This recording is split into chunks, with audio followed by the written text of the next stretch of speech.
আল্লাহ পাক রব্বুল আলামিন বলেন, তোমরা সকলে আল্লাহ তাআলার কাছে খাঁটি দিলে তওবা করো, তাওবায়ে নাসুহা করো।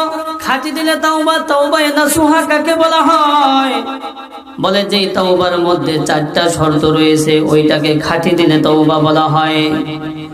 1 নম্বর শর্ত হইল, আমি যেই অন্যায় কাজটা করতেছিলাম এই অন্যায় কাজের উপর লজ্জিত হতে হবে। হায় হায়, আমি যেই কাজটা করতেছিলাম এই কাজটা আসলেই খারাপ কাজ। 2 নম্বর শর্ত হইল, যে অন্যায় কাজটা করতেছিলাম এই অন্যায় কাজটা তাৎক্ষণিক ছেড়ে দিতে হবে।